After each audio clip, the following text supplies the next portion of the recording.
We're here in Wauseon, Ohio to do the historic Wauseon Adventure Lab. I'm Darryl. And I'm Renee. And this is R&DW Adventures. But one of the reasons we wanted to try this one today is that it's a highly favorited. It's a 5-star with over 140 finds. Wow. So this is going to be a good one to get you an experience with before you build your own. So why don't we go get started with that?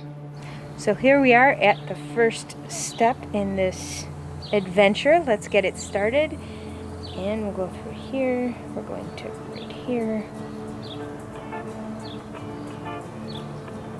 The answer is right there.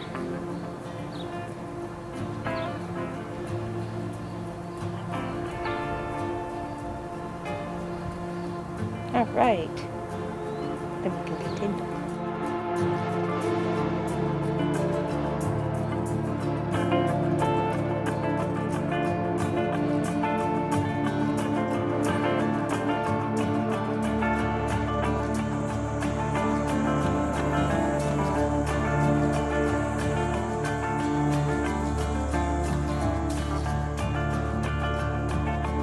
We're not quite halfway through, but we did run into a problem that's something to consider. Is because this is a online game, we are running into some issues with being able to submit. We don't have very good service down here. I've lost it quite a few times trying to do this one. Yeah, and we do have some questions with the answers that we've run into, whether there's spaces or not. So it seems like it's always going to be a good idea to give people an idea of what they're looking for. So if it's something that could be a space, put a note in there maybe that it doesn't have spaces. Exactly, that's a really good point, because I don't think I would have figured it out for sure. I mean, well, Right. I figured it out, but it would have taken a lot longer. Or maybe if your answers are multiple words, you can say what is the second word or something like that. So Right. some kind of clue. Like if you can help it, don't put 2 words in there. Right, If it's right, not gonna be exactly. spaces. Yeah, so just some considerations when you're building yours. Absolutely.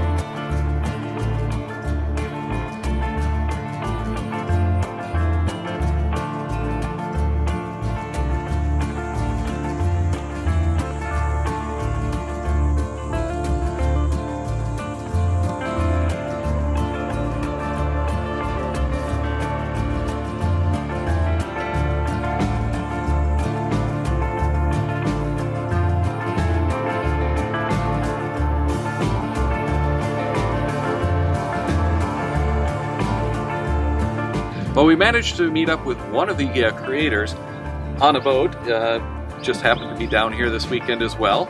And you and Shaved Ewok, I understand, created this one. Yeah, so Shaved Ewok and I were here last year, and this is part of our duties on the crew, was to build this adventure.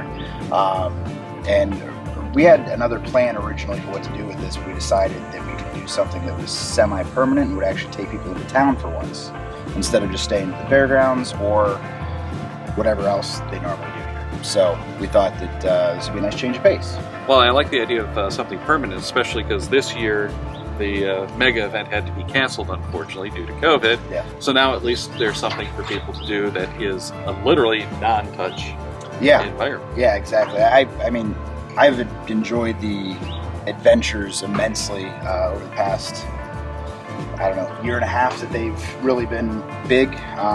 So yeah, it's great to have them now, especially now that we don't have to touch things, and they're all just virtual-ish, and you know what I mean, and they're there, right? So you don't have to worry about people getting out to maintain them during all this. So yeah, they're fantastic. So when you were telling us earlier that there was one of these stages that you had to actually change after you placed it because it turned out it didn't really work right. Yeah.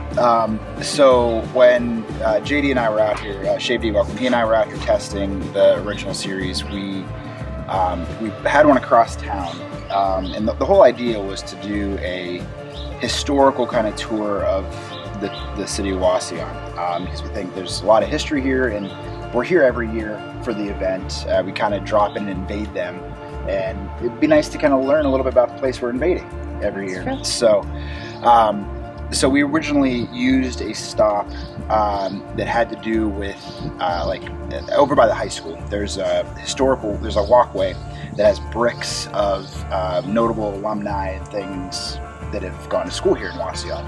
And it's on a sidewalk, it's on a public sidewalk, and we thought that that'd be cool to take people there and kind of highlight the people that have come through here. And as we did that, we realized we were creating the series for a mega event that 1,500 people show up to every year. And the parking at that location, if there's all of these people coming through here, probably wasn't going to be ideal, because it would be just on the side of a side street, and having, you know, even 10 cars there at a time is probably a bad idea. Or if they're not parking on the side of the road, they're going to end up parking at the high school, which we didn't really want to see that either, because it's probably frowned upon somewhere else. So, yeah, go ahead. Yeah, oh no, it's just an excellent consideration, is that you don't know how many people are going to be here.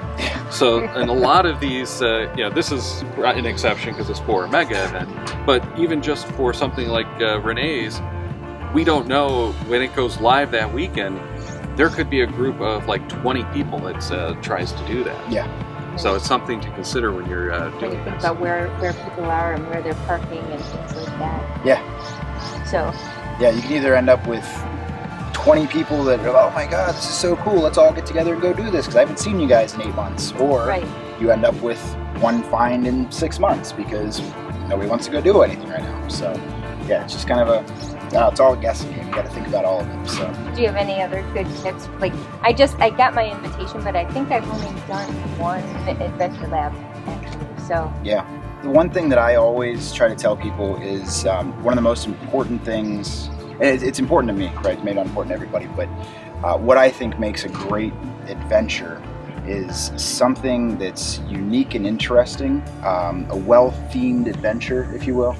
It either takes you somewhere super interesting, it teaches you something about the local area, takes you somewhere that you wouldn't really otherwise know about, right? Like for me, if I'm coming from Ohio to visit you guys, and you guys take me to see some really awesome waterfall, or you take me to see some really crazy historical building, then you guys did a great job. Right? 'Cause I think that's going to take me and teach me something, and I'm better off for it. You know, there's other ones out there as well that don't focus on stuff like that. That are just they kind of tell a story, if you will, right? Like there's some like whodunit type mystery adventures out there that are pretty cool. So really, I think the biggest thing is, no matter what you decide to do, having a strong central theme to the adventure is important. You know what I mean? So come up with whatever your theme is and just hit it hard and make all 5 or 10 stops that. You know what I mean? So. Thank you. All right, so I think we've picked up a lot from this experience, and obviously Hopefully. some more good tips. I have the feeling that your lighthouse that kind of migrated from its original location is probably a good centerpice. All right. Lighthouse. The walking lighthouse. It definitely didn't walk. But Yeah, I wonder if it's bigger on the inside. no, I can guarantee it's not. I've been in lighthouses, they're surprisingly small.